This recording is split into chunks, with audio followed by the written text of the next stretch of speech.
Shalom Bapak Ibu yang Tuhan Yesus kasihi. Saya percaya Bapak Ibu semua dalam keadaan yang baik. Amin.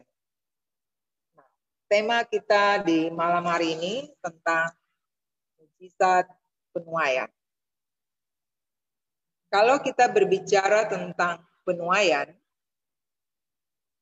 ini kita akan berbicara tentang hukum tabur tuai. Apa yang kita tabur, itu juga yang akan kita tuai. Amin. Dan hidup ini adalah berbicara tentang taburan. Apa yang kita pikirkan, apa yang kita perkatakan, apa yang kita perbuat, itu semua adalah taburan. Dan percaya bahwa yang namanya taburan itu pasti ada tuaiannya. Kalau kita menabur di dalam daging, maka yang kita tuai adalah puting beliung.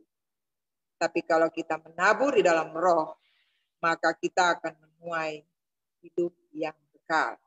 Kita akan menuai yang namanya damai sejahtera yang tidak akan habis. Galatia 6 ayat 7 berkata, jangan sesat.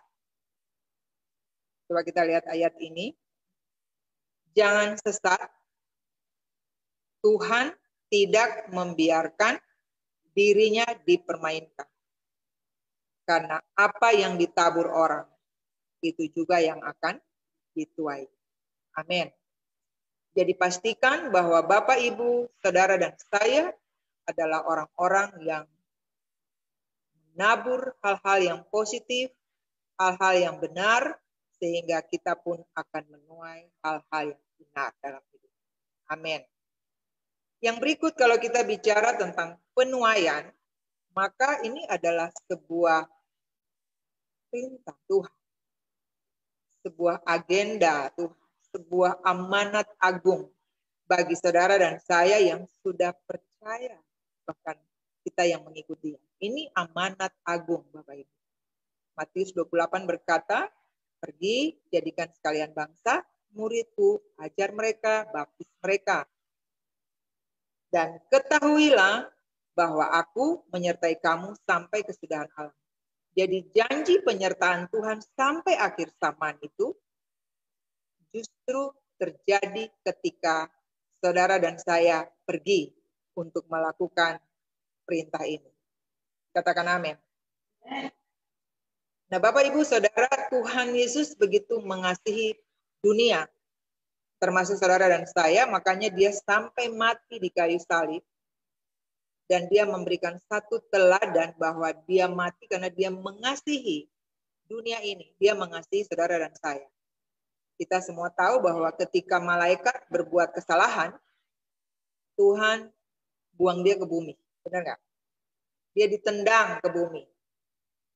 Tapi pada waktu manusia berbuat kesalahan, melanggar perintah Tuhan, Tuhan turun ke bumi dan mencari manusia. Adam, dia bertanya, di mana engkau? Beberapa kali. Adam, di mana engkau?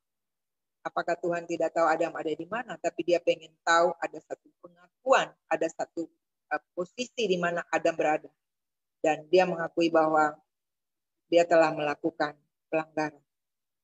Jadi betapa Tuhan mengasihi saudara dan saya, Tuhan mengasihi isi dunia ini, dan dia mau supaya kita juga melanjutkan amanat agung ini. Sehingga semua orang menjadi percaya kepada Yesus Kristus. Amin Bapak Ibu? Amin. Nah kalau bicara tentang penuaian, saya mau ajak Bapak Ibu kita, ini satu ilustrasi, misalnya kita lihat saya tentang padi yang menguning. Ya, kita lihat ilustrasi tentang padi, penuaian padi. Kalau padi itu sudah menguning, artinya waktunya untuk dituai. Kalau terlambat dituai, maka pasti padi itu akan rusak karena dimakan hama, dia akan busuk dan mengalami kerugian yang sangat besar oleh yang punya tuai. Jadi pada waktu padi menguning, kita sudah tahu, oh ini waktunya untuk kita tuai, begitu ya. Nah, saya melihat bahwa penuaian zaman sekarang, Bapak Ibu, Kalau dulu orang pakai sabit untuk potong padi-padi itu. Dan itu pekerjaannya lambat sekali. Sesudah dipotong, diikat, dibanting-banting, dan baru bulir-bulir padinya itu kita dapati. Tapi saat ini saya lihat kalau di Indonesia mereka sudah pakai mesin-mesin potong rumput untuk tuai padi. Satu kali menuai itu banyak sekali padi-padi yang langsung bisa dituai. Tapi lebih canggih lagi Bapak Ibu, kalau kita lihat mesin-mesin yang dipakai oleh orang-orang di Eropa misalnya. Padi yang begitu luas menguning, mereka bisa tuai dalam sekejap, dan sangat dahsyatnya Bapak Ibu, batangnya langsung pisah sendiri, sehingga sementara bulir-bulirnya tuh langsung masuk di tempat yang memang sudah tersedia. Jadi sangat canggih dan sangat cepat. Nah, ini berbicara tentang percepatan, dan percepatan ini terjadi karena ada kemajuan teknologi, ya, dan juga ada keterampilan dari orang-orang yang melakukan penuaian ini. Amin. Nah, Bapak Ibu Saudara, itu tadi sebuah ilustrasi tentang tuaian padi. Nah, hari ini kalau kita mau bicara tentang penuaian, maka kita akan pasti berbicara tentang penuaian jiwa bagi Kristus. Bagaimana kita tahu bahwa ini jiwa-jiwa ini atau manusia ini sudah waktunya untuk dituai? Kalau padi kan kita lihat sudah kuning, tapi kalau manusia kita lihat dari mana? Saya punya pengalaman waktu saya berdoa dan saya tanya Roh Kudus, dari mana ya kita tahu bahwa manusia ini sudah waktunya untuk dituai? Dan satu jawabannya adalah bahwa kamu lihat sekelilingmu, pandang sekelilingmu, adakah kamu lihat sesuatu di sana? Kata kuncinya adalah kejahatan semakin matang. Adakah di sekeliling Bapak Ibu bahwa kejahatan itu semakin matang? Bapak Ibu lihat itu? Kalau saya melihat itu. Kadang-kadang di dalam doa kita juga ada punya kengerian tersendiri, ketakutan tersendiri melihat begitu banyak kejahatan-kejahatan yang terjadi dalam segala bidang di dunia ini, bahkan di Indonesia khususnya di mana kita berada. Jadi kalau mau tahu bahwa manusia itu sudah siap dituai, kita lihat saja dari kejahatan yang semakin matang. Katakan amin. Kejahatan semakin matang, dan ini terjadi di mana-mana. Nah, mengapa kita harus menuai, Bapak Ibu? Mengapa kita harus menuai? Yang pertama, karena memang itu adalah perintah. Itu adalah amanah. Amin. Jadi mari kita pikirkan ulang, ini satu amanat yang kalau memang kita sudah bikin, puji Tuhan, tapi kalau belum, ayo malam ini kita harus ambil keputusan untuk kita lakukan ini lagi. Karena Tuhan menyertai kita sampai kesudahan alam ketika kita melakukan poin ini. Nah, yang kedua, banyak jiwa akan terhilang. Makanya di Lukas 18 ayat 8 bilang, jangan sampai Tuhan itu waktu datang ke bumi ini dia tidak menunjukkan lagi iman itu. Kejahatan semakin meningkat. Manusia pada akhir zaman, ya, kejahatan semakin meningkat. Nah, kemudian yang ketiga, mengapa kita harus menuai? Karena pekerja sedikit. Ya, kita lihat Matius 9 ayat 36 sampai 38. Kemudian kita lihat ini. Coba kita lihat Matius 9 ayat 37, 38. Tuaian memang banyak, tetapi pekerja sedikit. Karena itu mintalah kepada Tuhan yang punya tuaian, supaya ia mengirimkan pekerja-pekerja untuk tuaian. Amin, Bapak Ibu. Jadi, 3 hal yang harus kita pikirkan ulang untuk kita lakukan. Mengapa kita harus menuai dan kapan waktunya, Bapak Ibu? Kapan waktunya? Sekarang, hari ini. Sebelum semuanya menjadi terlambat. Amin. Nah, malam hari ini tema kita mujizat penuaian. Bapak Ibu, saya mau kita lihat satu bacaan dari kitab Yohanes pasal 4. Kita mau lihat satu kisah Yohanes pasal 4. Ini cerita tentang percakapan dengan perempuan Samaria. Ya, percakapan dengan perempuan Samaria. Ini percakapan Tuhan Yesus dengan perempuan Samaria. Nah, jadi satu ketika Tuhan Yesus ini dalam perjalanan, dia merasa letih, dan akhirnya dia duduk di pinggir sumur Yakub. Ini di kota yang bernama Sikar ya. Nah, dan pada waktu dia duduk di pinggir sumur itu, datanglah seorang perempuan yang membawa buli-buli untuk mengambil air. Nah, kemudian dia datang itu sudah siang ya, kira-kira jam 12. Perempuan ini datang untuk mengambil air. Lalu kata Yesus kepadanya, berilah aku minum. Sebab murid-muridnya telah pergi ke kota membeli makanan. Lalu perempuan ini bilang begini, masakan engkau seorang Yahudi minta minum kepadaku seorang Samaria? Karena orang Yahudi tidak bergaul dengan orang Samaria. Mengapa? Ada dua alasan mengapa orang Yahudi tidak bergaul dengan orang Samaria yang saya baca. Yang pertama itu karena masalah etnis. Ya, kan ada perkawinan campuran. Dan yang kedua adalah masalah keagamaan. Jadi menurut orang Yahudi, mereka itu beribadah dengan cara yang belum benar. Tapi menurut orang Samaria, mereka sudah melakukan dengan cara yang benar. Nah, itu yang membuat antara orang Yahudi dan orang Samaria ini tidak akur, gitu ya. Kemudian kita lihat ini banyak sekali soal jawab atau percakapan Tuhan Yesus dengan perempuan Samaria ini, Bapak Ibu. Banyak sekali. Dan kita lihat di sini bahwa perempuan Samaria ini dia ternyata berulang kali mengalihkan topik pembicaraan. Tetapi Yesus selalu membawa dia kembali ke persoalan yang memang dia harus jawab. Nah, kemudian yang berikut kita lihat di sini, perempuan Samaria ini bilang begini, Tuhan, engkau tidak punya timba, dan sumur ini dalam. Dari mana engkau memperoleh air hidup itu? Ya, ada di dalam bacaan Yohanes ini. Tuhan, engkau tidak punya timba, dan sumur ini amat dalam. Adakah engkau lebih besar daripada bapa kami Yakub yang memberikan sumur ini kepada kami dan yang telah minum sendiri dari dalamnya? Ia serta anak-anaknya dan ternak. Jawab Yesus kepadanya, barang siapa minum air ini, ia akan haus lagi. Tapi barang siapa minum air yang akan kuberikan kepadanya, ia tidak akan haus untuk selama-lamanya. Dan seterusnya. Kemudian perempuan ini, dia terus berbicara kepada Yesus. Berikanlah aku air itu, supaya aku tidak haus lagi, dalam ayat yang ke-15. Dan tidak usah datang lagi untuk timba air di sini.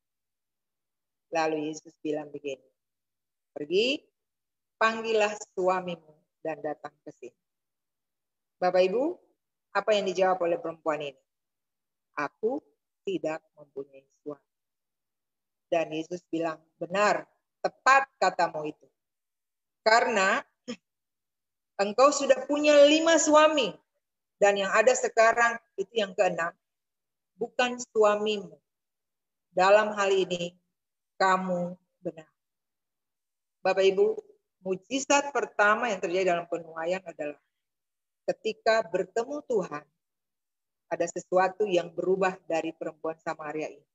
Ada pengakuan dosa, ada pertobatan yang dia jujur, dia terbuka padanya untuk Tuhan. Benar Tuhan, aku ini perempuan yang memang tidak dianggap, perempuan yang tidak disukai oleh sebangsaku.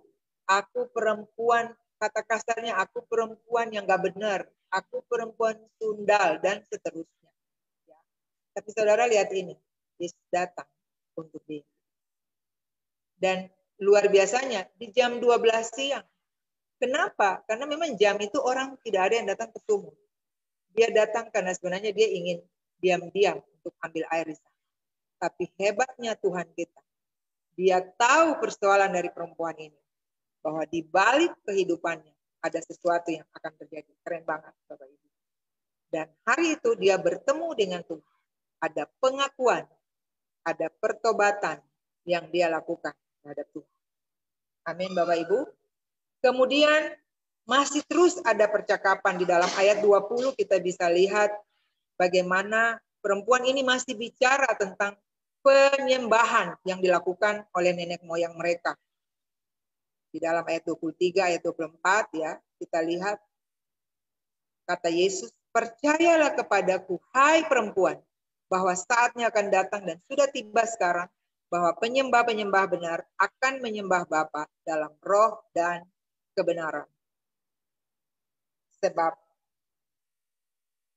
Bapa menghendaki penyembah-penyembah demikian. Mujizat yang kedua adalah panggilan tertinggi bagaimana perempuan ini mengerti tentang pujian dan penyembahan yang benar adalah di dalam roh dan kebenaran. Makanya setiap kita yang juga memuji dan menyembah Tuhan, kita diminta untuk menyembah Dia di dalam roh dan kebenaran. Amin Bapak Ibu. Nah, kemudian perempuan ini masih terus berbicara. Jadi mujizat yang kedua dari penuaian adalah dia mengerti tentang pujian dan penyembahan yang benar, yaitu di dalam roh dan kebenaran. Amin. Nah, Bapak Ibu Saudara, dan ada satu mujizat yang terakhir, mujizat ketiga dari mujizat penuaian ini, bahwa ketika murid-murid datang dan terjadi percakapan dengan Yesus, perempuan ini meninggalkan tempayannya dan dia pergi ke kota. Wow. Dia pergi ke kota dan berkata kepada orang-orang yang di situ, mari lihat di sana. Ada seorang yang mengatakan kepadaku segala sesuatu yang telah kuperbuat. Mungkinkah dia Kristus itu? Maka mereka pun pergi keluar kota, lalu datang kepada Yesus. Bapak Ibu, mujizat yang ketiga terjadi adalah kesaksian dirinya sendiri yang membuat banyak orang datang dan percaya kepada Yesus. Perempuan yang bukan perempuan terpandang loh Bapak Ibu. Perempuan yang sangat ditinggalkan. Perempuan yang mungkin setiap hari dia bergumul dengan diri, malu dengan orang lain. Tapi bagaimana Tuhan bertemu dia dan dia berubah kehidupan dari perempuan. Dan dari satu perempuan Samaria ini, semua orang Samaria, bahkan ada banyak orang-orang dari berbagai kota yang menjadi percaya kepada Tuhan Yesus. Kata Dekapolis ya, kata Dekapolis, Deka itu 10 dan polis itu kota. Jadi dari satu perempuan Samaria ini, kesaksian hidupnya membuat 10 kota menjadi percaya kepada Yesus. Wow, keren banget Bapak Ibu. Jadi itu 3 hal penting atau 3 mujizat yang terjadi dalam sebuah penuaian. Amin. Nah, Bapak Ibu, kita tahu bahwa melalui Zoom ini kita sudah banyak belajar ya dari Healing and Prophesy ini. Kita sudah banyak belajar bagaimana mendemonstrasikan kuasa Tuhan, bagaimana belajar percaya kepada Tuhan. Amin, Bapak Ibu. Bagaimana sembuh dari sakit penyakit, bagaimana masalah keluarga dipulihkan. Saya banyak belajar dari kegiatan-kegiatan ini.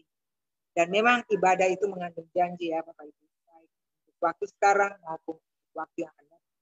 Dari grup ini atau dari sesi ini, dari program ini, kita belajar bagaimana menyelesaikan masalah dengan hanya memperkatakan firman Tuhan, dan itu terjadi dalam hidup saudara saya. Saya melihat bagaimana ada banyak orang yang disembuhkan hanya dengan memperkatakan firman. Amin Bapak Ibu. Nah, pertanyaannya, apakah sampai dengan hari ini kita masih tetap melatih diri kita, kita masih tetap percaya kepada Tuhan, walaupun ada masalah-masalah kehidupan yang saudara dan saya alami hari-hari ini. Benar nggak? Benar banget. Tetapi karena kita sudah belajar banyak dan hari ini kita belajar khusus, bukan saja mujizat kesembuhan, bukan saja pemulihan dalam keluarga, tetapi mujizat penuaian pun sedang terjadi hari-hari ini. Bapak Ibu, Saudara dan saya tantang Bapak Ibu semua hari ini yang sedang menyaksikan program ini. Siapa yang mau untuk mengambil keputusan malam ini bahwa saya mau terlibat di dalam kegerakan penuaian akhir zaman ini. Dan saya mau kasih satu tips, nggak usah pikir yang jauh-jauh. Mulai dari dalam keluarga. Mungkin ada saudara-saudara semarga, sefam, sekampung yang mungkin kita selama ini dekat, tapi kita tidak pernah cerita sesuatu tentang kebaikan Tuhan bagi mereka. Ada banyak orang yang tersesat di luar sana. Ingat, kejahatan semakin matang. Tetapi Tuhan mau kita tetap bersinar. Tuhan mau kita tetap berbicara, kita tetap bercerita tentang apa yang sedang Tuhan lakukan hari-hari ini. Amin Bapak Ibu. Kita tahu bahwa saat ini COVID-19 juga zona merahnya cukup banyak. Tapi itu tidak membuat kita untuk mundur, tidak membuat kita untuk tidak menjadi percaya, tidak membuat kita untuk tetap membagi kasih kepada banyak orang yang ada di luar sana. Sehingga semua orang bangsa Indonesia ini percaya bahwa Yesus Kristus Tuhan dan bahwa hanya di dalam Dia ada keselamatan. Amin. Jadi malam hari ini sebelum saya tutup sharing saya malam ini, saya cuma mau tantang Bapak Ibu. Siapa yang mau pergi? Karena pekerja sedikit. Adakah Bapak Ibu yang mau pergi? Kita akan berdoa. Ada? Saya mau lihat dulu nih. Ada Bapak Ibu yang mau ambil keputusan untuk saya juga mau pergi, saya mau mengalami mujizat penuaian? Amin Bapak Ibu? Amin.